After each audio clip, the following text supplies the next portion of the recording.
Pero quiero contarles que el cáncer de colon y recto es la tercera causa de cáncer total. Si hoy tuviéramos que pensar en el mundo, 1 de cada 10 cánceres que se diagnostican va a ser un cáncer de colon. Una campaña internacional que lo que fundamentalmente busca es crear conciencia sobre el cáncer colorectal. Alteración del hábito intestinal, un popo diferente, anemia, dolor abdominal, sangrado, que todo lo que sangra no son hemorroides.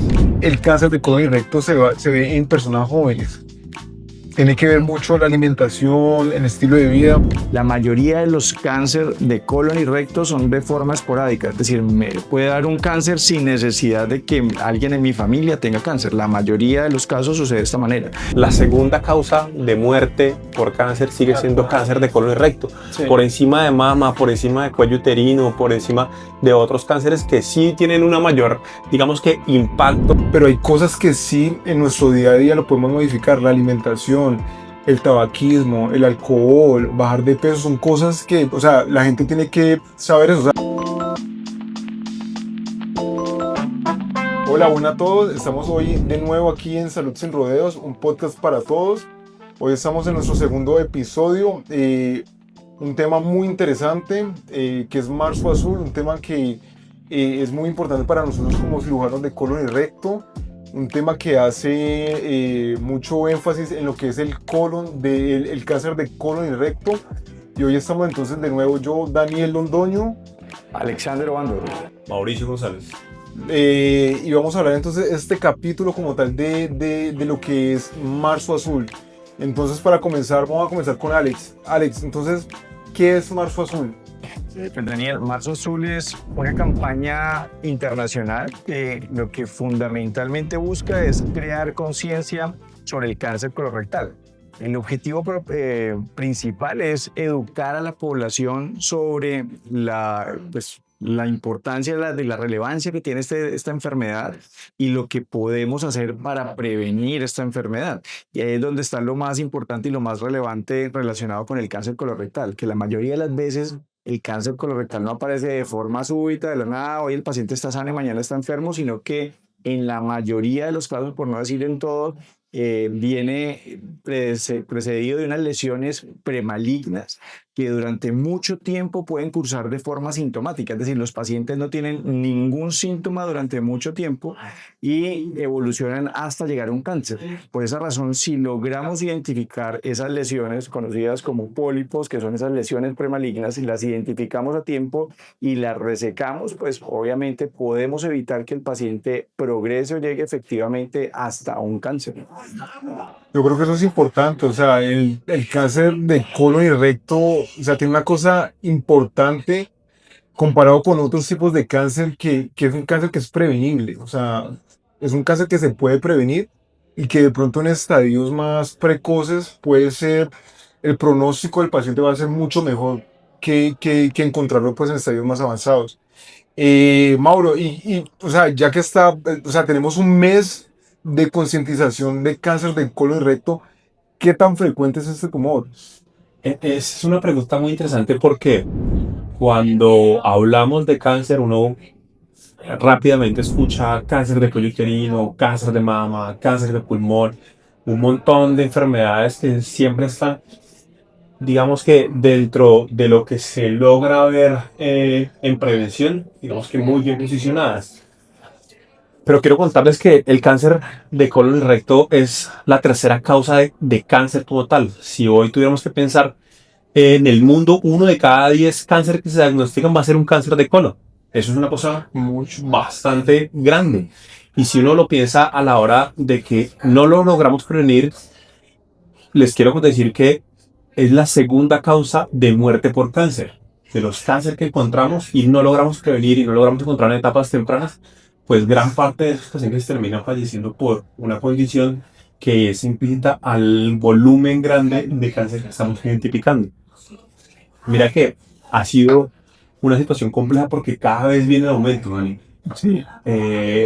Hablamos hace unos 20 años de hacer tamizajes en edades mucho mucho mayores a las que hoy pensamos. Hoy decimos, hey, tienes 45 años, hazte una colonoscopia. Eso que si no tienes factores de riesgo, pues porque si los tienes, pensemos en edades más tempranas aún. Pero antes decíamos 60, tuvimos 55, 50 y nos hemos venido cada vez en personas más jóvenes porque encontramos cada vez más jóvenes. Lo otro es que si uno hiciera y lograr hacer unas proyecciones de cáncer, que es lo otro que, como funcionamos nosotros en la parte de políticas de salud pública, y lo visualizamos al 2050, estamos hablando que aproximadamente 2.5 millones de personas están siendo diagnosticadas de cáncer por año. Sí. Nuestra población caleña estamos alrededor de los 3 millones y medio, 4 millones, Alex. Estamos hablando que más del 50% de nuestra población tendría cáncer de colon si estuviéramos dividiendo solo la población caleña, lo que implica el impacto que tendría en 2050 en cuanto a la población mundial. Y eso Sí. es una cosa muy grande. Sí, yo creo que, o sea, cuando hablamos de cáncer de colon y recto, o sea, la gente que nos está viendo tiene que pensar que es un tumor que no es incomún, por el contrario, es un tumor que es bien común y que cada vez, o sea, nosotros como cirujanos de colon y recto lo vemos en gente más joven, o sea, antes no, o sea, lo que decías, gente, no sé, 70, 60, y ahorita gente menor de 45 años ya comienza a tener cáncer colorectal. Sí, porque lo vemos frecuentemente, no a los pacientes jóvenes, pero no necesariamente es el mayor volumen. Sí los encontramos cada vez más frecuentes, pero esos pacientes de 50, No son la mayoría. siguen estando muy frecuentes, cada vez más frecuentes. O sea, sí, eso es una realidad. O sea, cada vez tenemos más pacientes menores de 45 años de cáncer colorectal, pero no son la mayoría de los casos. A eso es lo que creo que, a eso es lo que creo que nos referimos. Y yo creo que eso va de la mano como con los factores de riesgo que finalmente conducen a esta enfermedad. Yo creo que es muy importante decirlo sin entrar en términos muy complejos para que tratemos de entenderlo, es que el cáncer colorectal es un fenómeno genético, es decir, hay una alteración en la predisposición en los genes de la persona que va a hacer cáncer, pero que es determinada por los factores ambientales a los que estamos expuestos de forma general. Y obviamente esos factores ambientales, el número uno es la alimentación, o sea, lo que llevamos a nuestro cuerpo. Y eso creo que es uno de los determinantes claves en la salud hoy en día, no solamente en cáncer colorectal, sino en muchísimas patologías, pero en esta con mayor razón. Los alimentos ultraprocesados, la comida no real, la comida no verdadera, que es lo que no tenían nuestros abuelos, nuestros papás, no tenían esa exposición pues de forma tan frecuente, ahora nosotros sí, probablemente por eso y por unos fenómenos que se llaman epigenéticos, que también están relacionados con eso. Perdón, porque la idea no es entrar como en términos muy complejos, pero sí es importante entenderlo para dejar en claro la relevancia que tiene esto en el desarrollo de este tipo de enfermedades.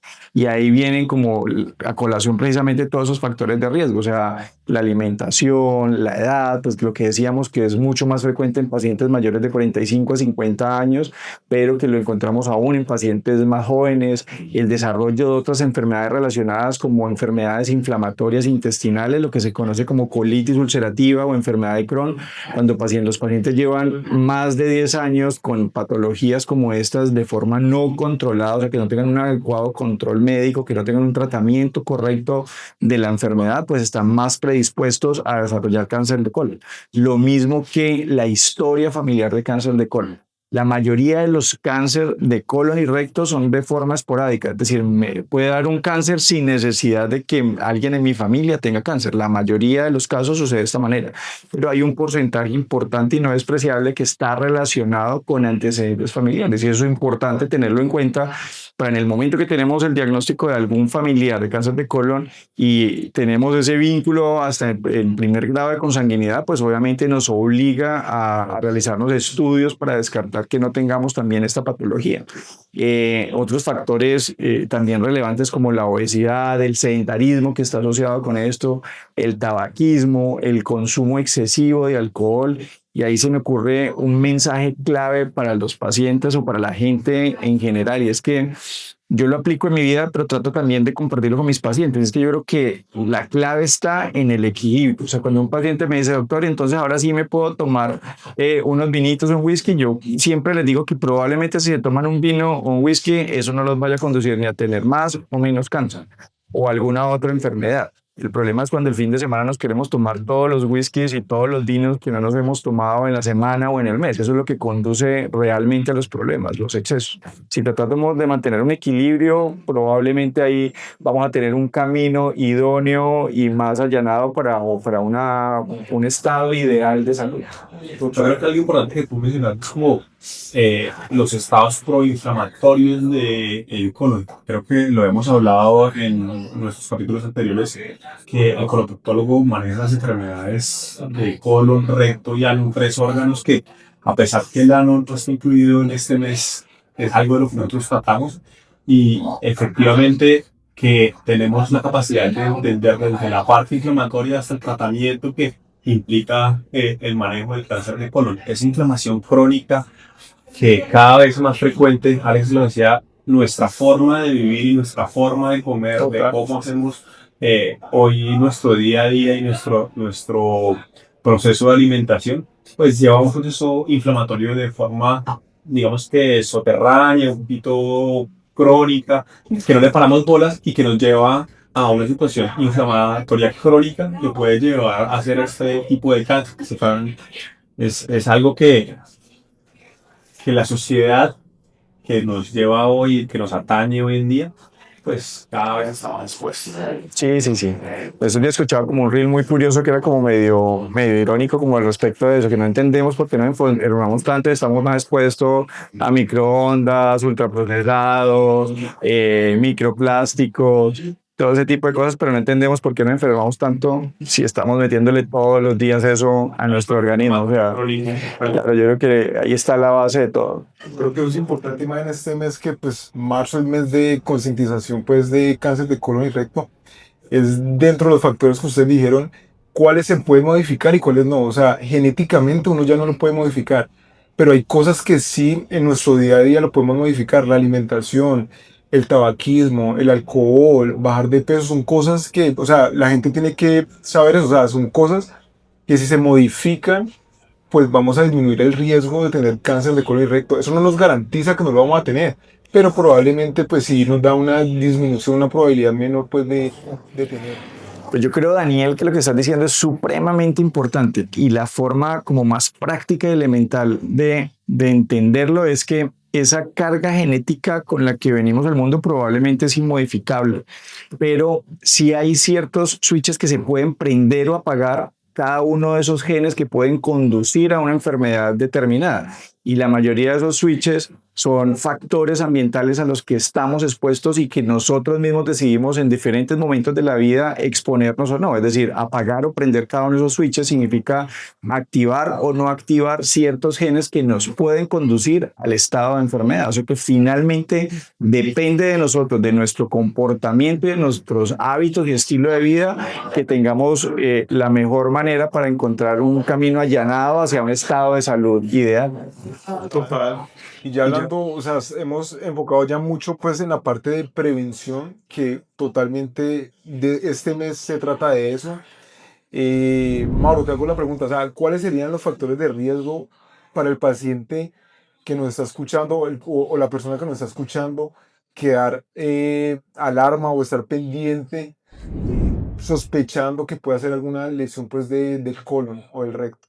Yo creo que sí, efectivamente hay una serie de síntomas que son importantes y que se deben tener en cuenta, pero dentro de lo que yo quisiera que quedara para cada una de las personas que nos escuchen es que no hay que esperar uno de esos síntomas para alarmarnos y no hay que pensar en que necesito unos síntomas para tomar la decisión de hacerme un estudio para cuidar de mi salud. Una de las cosas que no debe suceder es que yo tenga miedo a cuidarme mi salud, o hay muchas formas hoy por hoy de hacer, digamos que, identificación temprana de situaciones de riesgo o de alteraciones que nos pueden llevar a la necesidad de estudios ampliados como lo que es una colonoscopia, para la identificación de lesiones que puedan ser premalignas.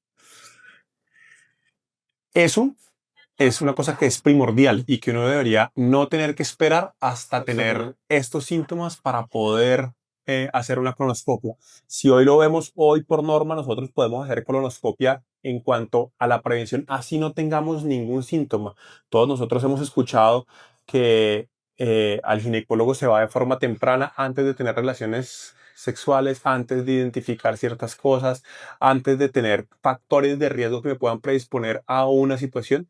Asimismo, el cáncer de colon tiene hoy por hoy, por normativa y por legislación colombiana, tenemos la capacidad y posibilidad de adquirir algunos de los estudios que nos llevan a identificar en la detección temprana del cáncer de colon, desde una sangre oculta en heces hasta una colonoscopia. Y eso hace que nosotros podamos desde identificar de forma temprana hasta pues pensar en esos síntomas. ¿Qué síntomas podemos encontrar? Muchos de los pacientes llegan que porque estoy sangrando y la primera cosa, y yo lo he dicho repetitivamente, todo lo que sangra no es un hemorroide. Total. ¿Sí? El sangrado rectal o el sangrado en las heces es una de las cosas que nos debe alertar de que algo no está bien. Y cuando algo no está bien y tengo un sangrado, debo acudir a un especialista en esta área. La otra situación son los cambios en los hábitos intestinales. Muchos pacientes nos dicen es que yo siempre he tenido estreñimiento y cada vez es más fuerte y cada vez es más difícil ir al baño y cada vez hago deposiciones más delgaditas, parecen una cinta, o tengo deposiciones diarreicas por un tiempo y tengo estreñimiento por otro tiempo. Eso debería suceder, que yo esté preocupado por mi salud digestiva y esté haciendo cosas a mi favor, como es una colonoscopia o una identificación temprana de lo que pueda estar sucediendo conmigo. Cosas que pueden pasar, las cosas como el dolor abdominal. El cáncer de colon generalmente no duele. Cuando hay un dolor abdominal, cuando hay una situación así, pues son situaciones que nos han llevado a una evolución mucho más rápida o simplemente lo hemos identificado en un momento tardío. Lo más importante para saber es que el cáncer de colon la mayoría de las veces es silente, ¿sí?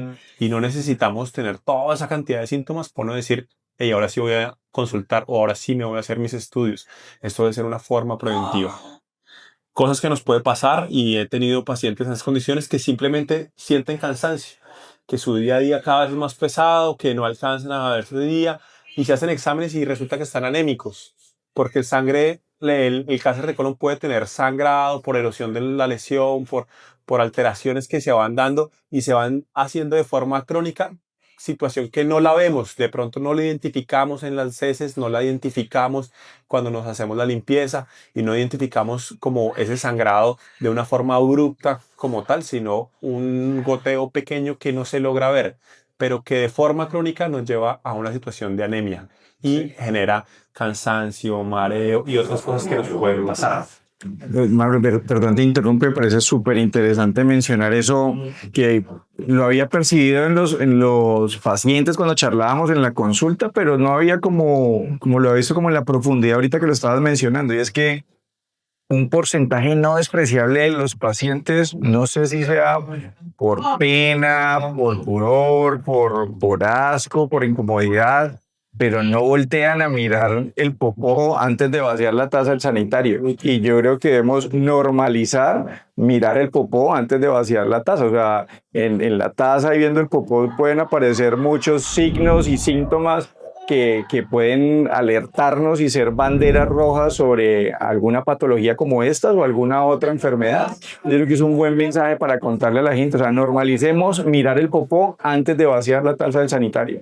Entonces, para cerrar eso, o sea, ¿cuáles son las señales de alarma? Alteración del hábito intestinal, un popo diferente, anemia, dolor abdominal, Sangrado. sangrado, que todo lo que sangra no son hemorroides. Y yo te diría que la pérdida de peso no intencional nos puede llevar a pensar en que puede haber un tumor de pronto un poco más elevado o un poco más avanzado en su proceso. Yo no quisiera que los pacientes tuvieran que llegar a tumores avanzados. Efectivamente van a seguir apareciendo ese tipo de tumores por la condición de este tipo de enfermedad. Pero si nosotros somos más cautos en cada uno de sus síntomas iniciales, cada una de las condiciones que son, digamos que difíciles de pronto de identificar, porque la pérdida de peso es algo que uno dice, no, pues yo bajé 10 kilos y yo no estaba haciendo nada, creo que es algo que se logra ver y que Sí. los familiares lo ven, lo identifican, pero lo que dice Alex es muy importante. El sangradito pequeño que no vemos en la taza puede ser mucho más importante que esperar a tener pérdida de peso. Total. Entonces, sí, la pérdida de peso es uno de los síntomas que puede ser, digamos que asociado a los factores perdón, condiciones que nos alertan a sospechar un cáncer de colon, pero no quisiéramos que llegáramos a ese punto, sino más bien que encontráramos en situaciones tempranas. Y yo les pregunto a usted, entonces, ¿cómo se hace la prevención del cáncer de colon y recto? ¿O cómo se hace el diagnóstico de tumores en estadios precoces? ¿Cómo sería esa prevención? Pues yo creo que hay una mezcla de varias cosas relacionadas con este tema. Lo primero es que, pues como ya lo hemos venido mencionando, hay ciertos factores que pueden exponerte o predisponerte a desarrollar alguna enfermedad de estas. Entonces deben haber campañas de educación en este sentido. O sea, el objetivo de conducir a la gente o estimularla a tener un hábito de vida más saludable para prevenir este tipo de enfermedades.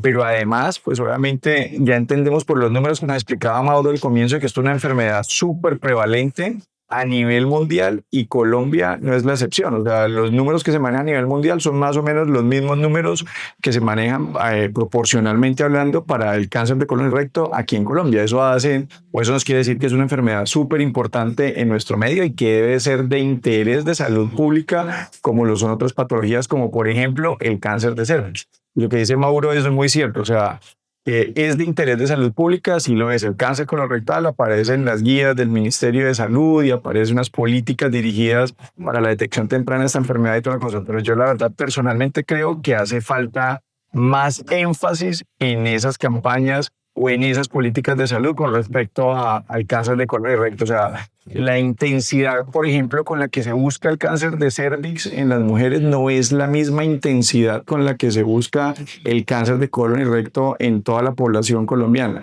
O las lesiones premalignas, que es finalmente lo que uno quiere encontrar, o sea, lo que uno quiere buscar cuando hace cualquiera de estas estrategias de tamización, cribado, tamizaje, como queramos llamarlo, es encontrar no cáncer, sino que ojalá encontremos las lesiones premalignas que de forma global o de forma general, para entenderlo, son los pólipos.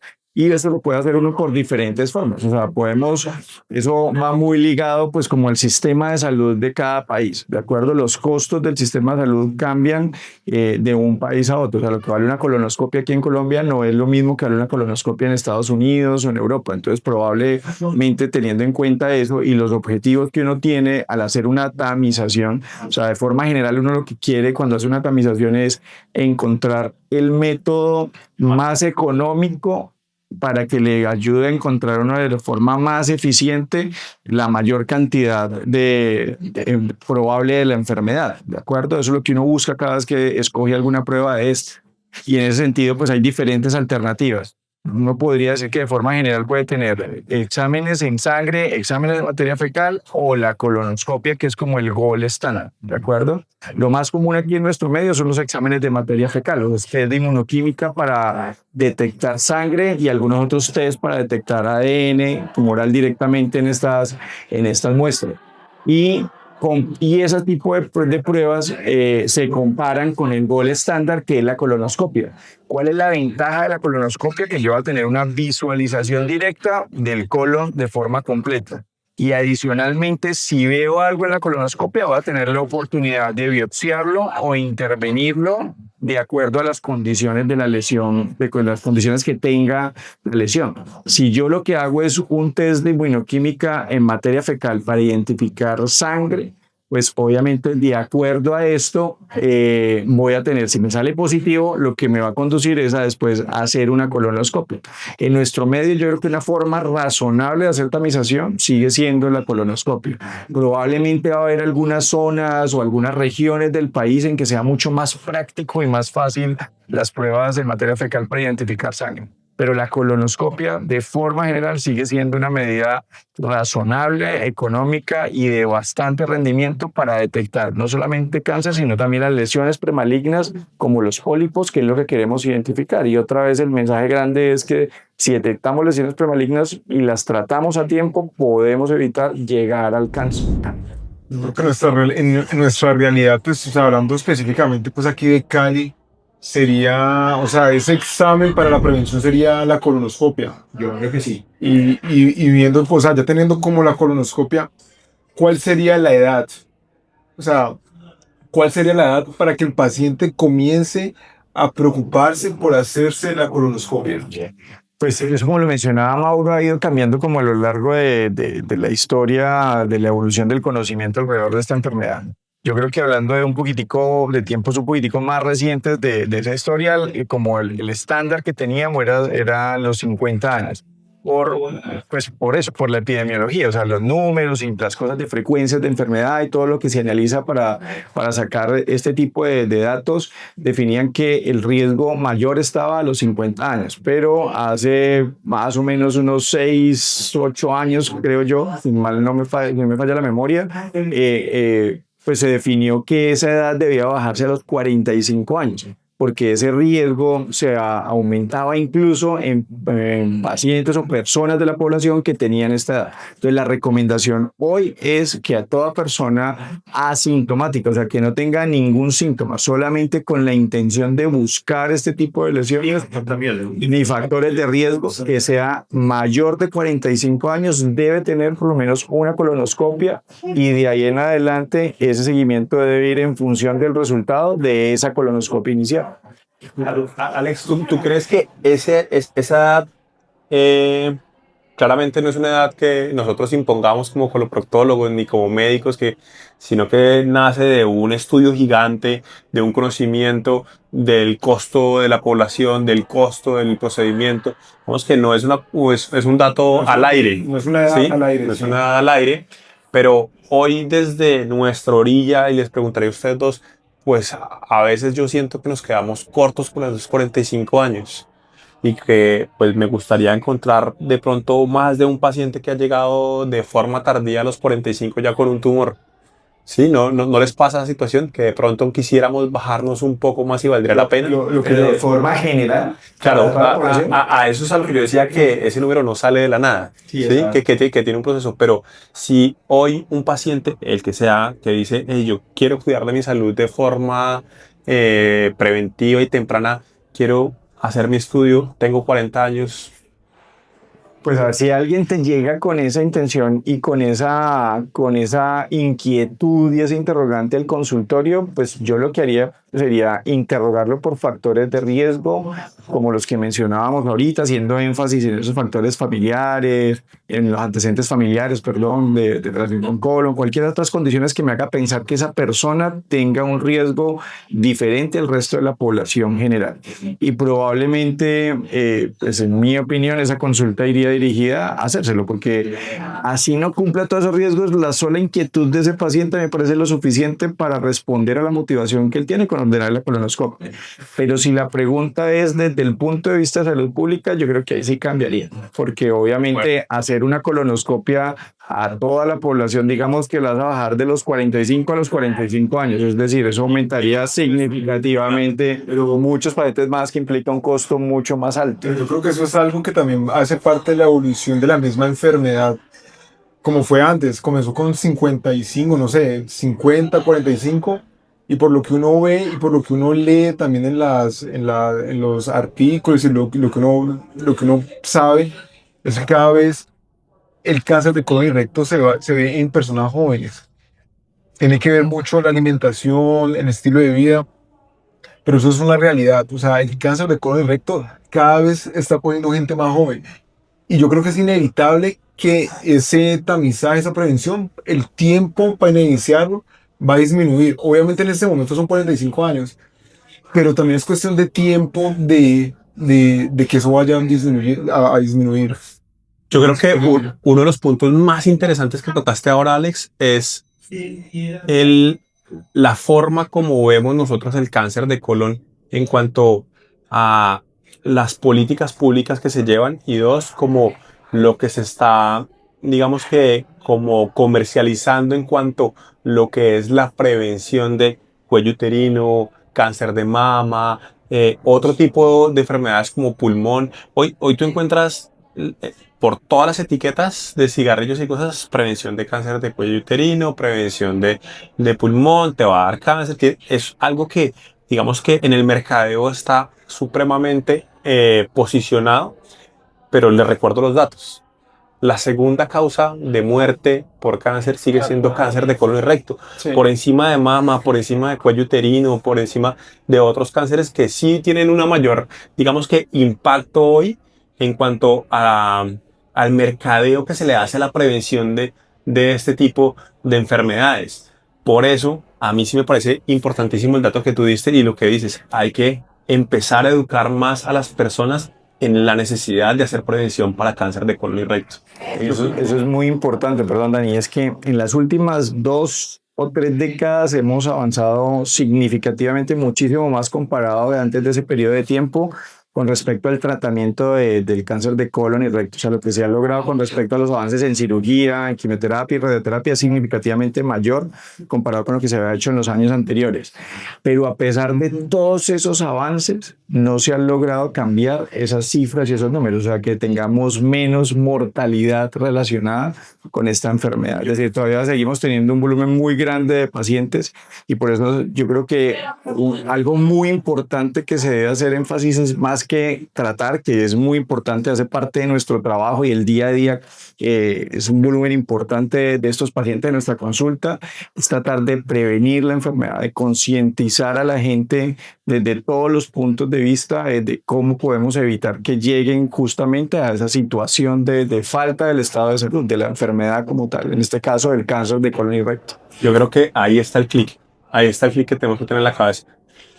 Efectivamente, no va a desaparecer el paciente o no prontamente, el paciente que tenemos que tratar con intervenciones más agresivas, pero ojalá podamos impactar esa mortalidad porque sí, ahora podemos, lo hablaremos más adelante, pero claro que se impacta la mortalidad cuando lo identificamos de forma temprana. Creo que, o sea, ya hablando de esta concientización, pues de lo que es todo lo del cáncer colorectal, o sea, obviamente es una lesión, es un tumor que se puede prevenir, que se debe prevenir, que ya existen maneras de prevenirlo.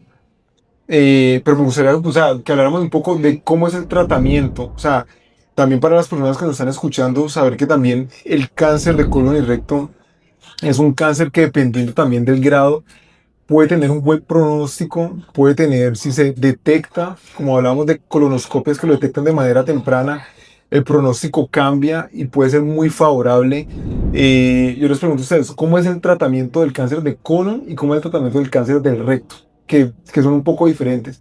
Pero ustedes, ¿cómo se lo explicarían a una persona que nos está Yo escuchando? creo que el tratamiento de cáncer de colon y recto depende del momento en que tú llegues. Total. Efectivamente, si tú llegas en un momento temprano, has hecho un proceso, digamos que de concientización y identificaste un tumor temprano, puede ser algo tan sencillo como el tratamiento que hablábamos, Alex, identificación por una colonoscopia y retiro de ese tumor o de esa lesión cancerosa en una colonoscopia y una vigilancia y se Ya, acabó y el ya quedó problema. curado. Pero también podemos llegar a puntos muy avanzados donde el cáncer pues ha avanzado en metástasis, ha tenido otras condiciones que requiere quimioterapia, que requiere otros tratamientos.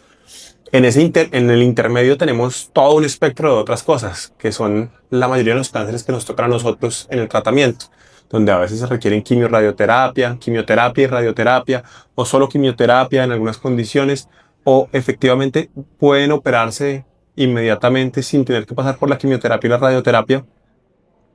Eso va a depender siempre es en el momento en que llega ese cáncer. Y cuando digo en el momento que llega el cáncer, es qué tan avanzado está o qué tan temprano está. Sí. Si hoy por hoy, yo creo que Ale lo decía muy claramente, hemos avanzado mucho en el tratamiento, mucho en la quimioterapia, en la radioterapia, en la forma como abordamos quirúrgicamente este tipo de enfermedades. Hoy tenemos tecnología de punta que nos permite hacer intervenciones menos invasivas de las que hacíamos antes. Hacemos cirugía a través de puertos pequeños como la laparoscopia, hacemos cirugía a través de plataformas robóticas, hacemos cirugía a través de colonoscopia y de equipos específicos que nos dan la posibilidad de hacer intervenciones menos agresivas. Los pacientes llegan asustados. Sí. La palabra cáncer es una cosa que asusta y los pacientes llegan asustados porque todos dicen cáncer de colon implica una colostomía. Todos nos ha pasado, todos hemos tenido nuestros pacientes. Y la gran sorpresa es que yo diría que gran porcentaje de los pacientes que llegan con nosotros no están en una bolsa, no terminan en una bolsa dependiendo del momento que lleguen. Hay otros que definitivamente llegan en un momento donde su proceso ha avanzado tanto y su estado tumoral es tan agresivo, pues que implica de pronto una bolsa y un tratamiento de quimioterapia y medicamentos para paliar sus síntomas. Y cuando digo paliar es como para darle calma a sus síntomas, pero no para una intención curativa. La noticia más importante que hay que dar es que si el cáncer de colon se identifica de forma temprana, pues gran posibilidad en ellos que sea una curación. Cuando los tratamos con una intervención pequeña, cuando hacemos una cirugía o cuando hacemos una intervención por colonoscopia, muchos de esos cánceres van a terminar en un proceso curativo y superan ese proceso de enfermedad. El 90% de los casos terminan haciéndolo o un poco más. Entonces, eso es importante. Obviamente, yo insisto, hay que llegar en el momento más oportuno. Esa es la idea de todo esto.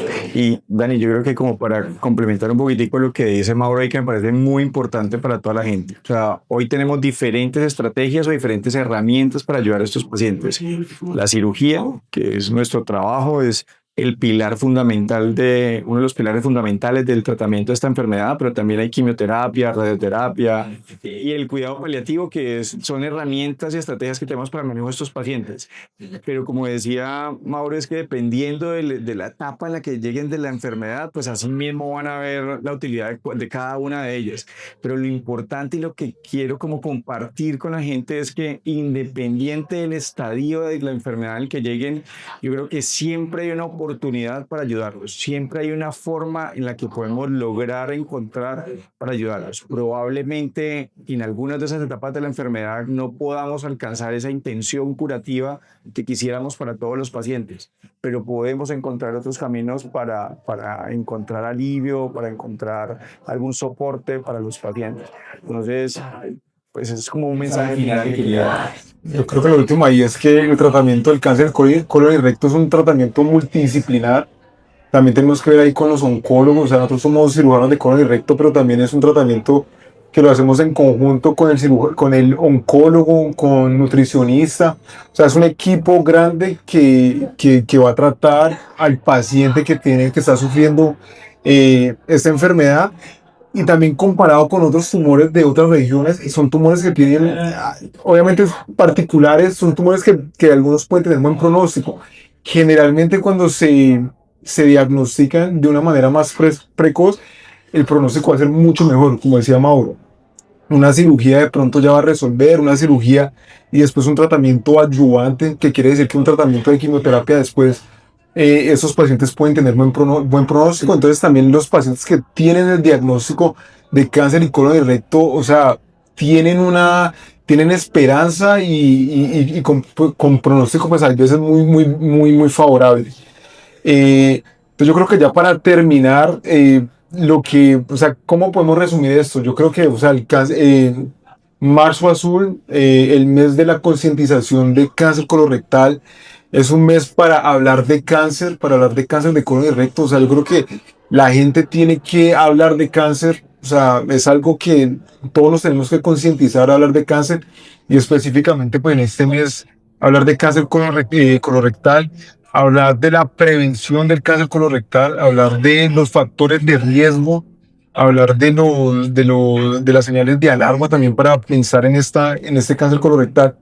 ¿Ustedes qué dicen? O sea, ¿qué mensaje la gente que nos está viendo, nos está escuchando, qué tiene que quedar? Yo quisiera resumirlo como en una palabra, o sea, la conciencia de todo lo que hacemos, o sea, alimentarnos de forma consciente, procurar un estilo de vida de forma consciente, incluso las cosas que no son tan buenas, hacerlas de forma consciente para poder tratar de evitar muchas de esas cosas que nos conducen a un mal estado de salud. O sea, hay formas de alcanzar un equilibrio en nuestra vida, de pasar bueno, de estar bien, de no cohibirnos de muchos placeres que hay, pero tratar de mantenerlos en un equilibrio, y eso lo logramos desde la conciencia. Yo quisiera decir que el cáncer de colon es frecuente, es algo que nos pasa. Les dije hoy, segundo, tercer puesto en las condiciones de cáncer. Pero más importante que eso, es prevenible. 2, es tratable y en el peor de los casos, cuando el cáncer ha llegado a un punto muy elevado, muy avanzado de su cáncer, pues se pueden manejar los síntomas y las preocupaciones, las dolencias y todo lo que afecta a una persona con cáncer. De alguna forma podemos ayudarlos y podemos tratarlos. Creo que ya para acabar también, toda persona con más de 45 años, tener ahí en la cabeza la colonoscopia. Yo creo que ya terminamos, este es nuestro segundo capítulo, espero pues que la gente lo comparta, se lo comparta a la persona que tenga a la persona que tenga dudas, a la persona que le pueda interesar esta información. Yo creo que eso es todo. Entonces nos vemos en el tercer capítulo. Nos vemos. Ahí lo está viendo.